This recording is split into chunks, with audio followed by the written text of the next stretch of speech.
इस मुद्दे की बात मैं करना चाहता हूं जो सबसे जुड़ा हुआ है। बातें बहुत होती हैं लेकिन काम और धरातल पर सच्चाई कितनी दिखाई देती है ये आपसे बेहतर कौन जान सकता है।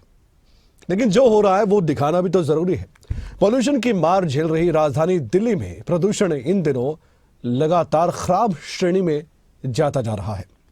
मामले पर राजनीति तो खूब होती है लेकिन काम कितना होता है ये सवाल हम पूछ लेते हैं। विपक्षी सांसद सवालों की बौछार कर देते हैं लेकिन आसमान से जब बारिश करवाने के प्रयास होते हैं तो आर्टिफिशियल रेन भी नहीं होती है।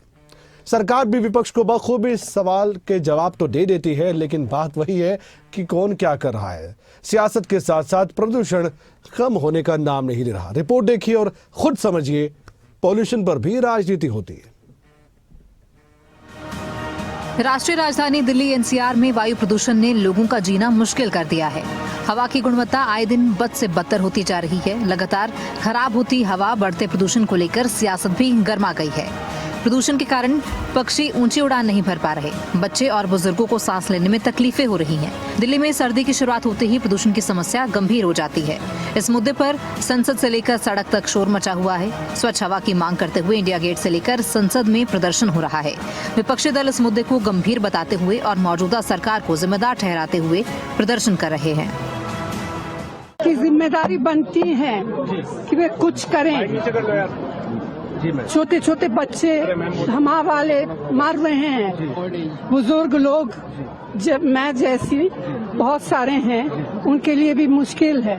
किस मौसम का मजा लें, बाहर देखें ना क्या स्थिति बनी हुई है। जैसे मैडम ने कहा, सोनिया जी ने कहा, छोटे छोटे बच्चे सांस नहीं ले पा रहे हैं, बुजुर्ग लोग इनकी तरह इनको दमा है, सांस नहीं ले पा रहे हैं रोज का। और ये हर साल ये स्थिति बिगड़ती जा रही है और हर साल सिर्फ बयानबाजी होती है, कोई ठोस एक्शन नहीं लिया जाता। ठोस एक्शन लेना है और हम सब ने बोला है कि सरकार एक्शन ले, हम सब साथ खड़े हैं। ये कोई राजनीतिक मामला नहीं है कि हम उंगलियां उठाएं एक दूसरे पे।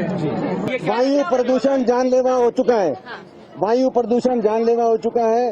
अब आपका और हमारा बिना इस तरह के मास्क के सांस लेना दूभर हो गया है।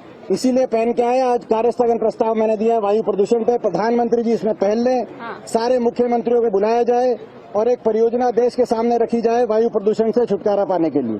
वायु प्रदूषण जानलेवा हो चुका है। आज हरियाणा में, दिल्ली में लोग सांस नहीं ले पा रहे और इसीलिए एक बार हम जा रहे हैं अंदर। हम अपने अंदर जा रहे हैं।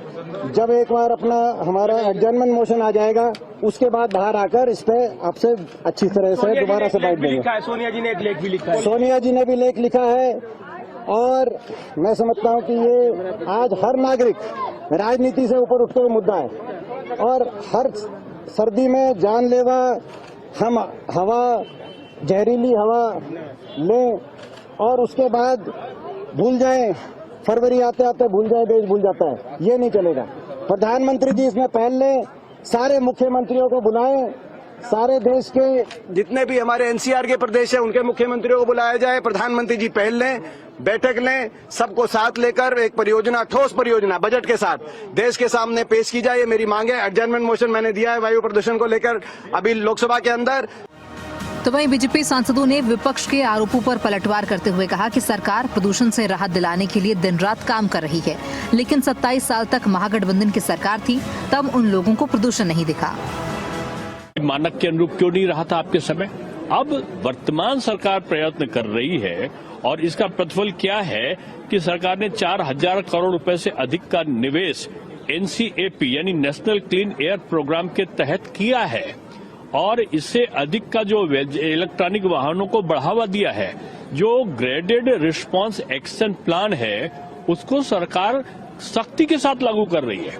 इतने प्रयत्न के बाद भी आज उसके नतीजे आना शुरू हुए हैं। अब जब नतीजे आना शुरू हुए तो एक मुद्दा लिया क्योंकि इनको छपास है, कोई न कोई दिन कोई न कोई मुद्दे पर करना है, प्रतिदिन फोटो छपवानी है। उसके बाद सदन में जाएंगे और सदन में जब 12 बजने वाला होगा तब एक दूसरे को पकड़ते हुए वापस अपने अपने घरों में जाकर समाधान देने के लिए तत्पर है। और ये जो बात है कि लगातार वाटर स्प्रिंकलर्स की बात हो रही थी, हमने उसके लिए अनेकों प्रावधान किए, पर मिस्ट भी अपने आप में एक बहुत बड़ा समाधान दिखाई दे रहा था। उसको पहले हमने एनडीएमसी के कुछ एरिया में किया था तो उसका रिजल्ट अच्छे आए।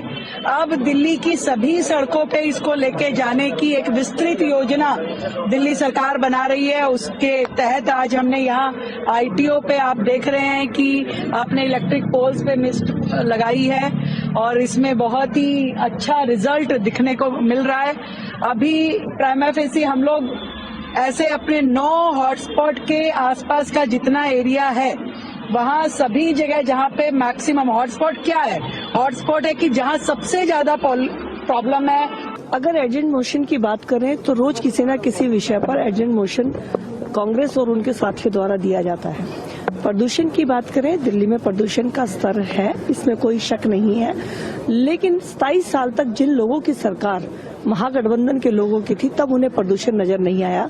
आज जब दिल्ली में भारतीय जनता पार्टी की सरकार सचेत है, सक्रिय है और प्रदूषण को लेकर जमीन पर काम होता हुआ नजर आ रहा है, वाटर स्प्रिंकलर नए डिप्लॉय किए गए हैं, रोड्स के ऊपर लगातार वाटर स्प्रिंकलिंग हो रही है, एमआरएस नई खरीदकर रोड पर हमारी जो स्वीपिंग है उसको मशीन के द्वारा किया जा रहा है और सरकार लगातार इसमें प्रयास करती हुई नजर आ रही है। और दिल्ली सरकार और पीएमओ की तरफ से एक कमेटी को फॉर्म करके भी इसके क्या रीजन है ताकि पर्टिकुलरली उसको हम दूर कर पाए, इसके लिए भी कार्रवाई चल रही है। इस बीच दिल्ली की रेखा सरकार की भूमिका अहम हो जाती है। नई सरकार बनने के बाद प्रदूषण खत्म करने के जो दावे किए गए थे वो सब फिलहाल फेल होते दिखाई दे रहे हैं। उपराज्यपाल वीके सक्सेना ने इस मुद्दे पर अहम बैठक बुलाई तो उसमें मुख्यमंत्री रेखा गुप्ता समेत संबंधित विभाग के और अधिकारी भी शामिल हुए।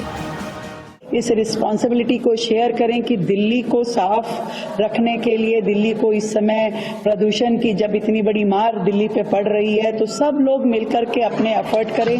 मेरा दिल्ली की जनता से भी निवेदन है कि पर्यावरण रक्षक बनके हम सब लोग भी इस शहर के लिए अपनी अपनी काम को करें, अपनी अपनी रिस्पॉन्सिबिलिटीज को शेयर करें। हम लोग कारपूल करके अपने ऑफिस तक जा सकते हैं जिससे कि सड़कों पे ट्रैफिक भी कम हो, और क्योंकि हर कार कहीं ना कहीं पॉल्यूशन का कारक बनती है। हमें बायोमास बर्निंग जो है, जो यहाँ वहाँ लकड़ी जलाते हुए, कोयला जलाते हुए लोग हमारे ही सर्कल में दिखाई देते हैं, उनको पूरी तरीके से हटाना होगा, मना करना होगा और सरकार भी इस पे बहुत सख्ती से अपनी काम कार्रवाई कर रही है।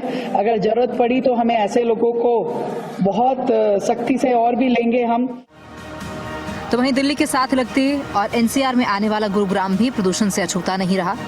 हरियाणा के कैबिनेट मंत्री राव नरवीर सिंह ने कहा कि गुरुग्राम प्रदूषण से खराब हो गया है और मेरी खुद की उम्र 10 साल गुरुग्राम में रहकर कम हो गई है। एक दिन मैं अखबार में पढ़ रहा था, लाहौर का 1900 दिखा रहे थे, 1900। तो मैंने कहा 1900 ही नहीं, तब मेरे को बताया ना साहब 1900 हो सकता है। तो मैंने कहा हमारे यहाँ क्यों नहीं होता? बोला हमारे मशीन 500 की दिखाएगा कहाँ से। हाँ, तो ये मत समझना कि आप कितने जहर। मैं ये कह सकता हूँ कि मेरी गुड़गांव में रहने से 10 साल उम्र कम हो गई। दिल्ली एनसीआर इन दिनों जहरीली हवा की गिरफ्त में है और इसका दुष्प्रभाव सिर्फ इंसानों तक सीमित नहीं रहा। हवा में बढ़ते धूल कण, जहरीली गैसें और घने स्मॉग ने पूरे पर्यावरण को बीमार सा बना दिया है। हालात इतने खराब हो चुके हैं कि इंसानी जीवन मुश्किल होता जा रहा है।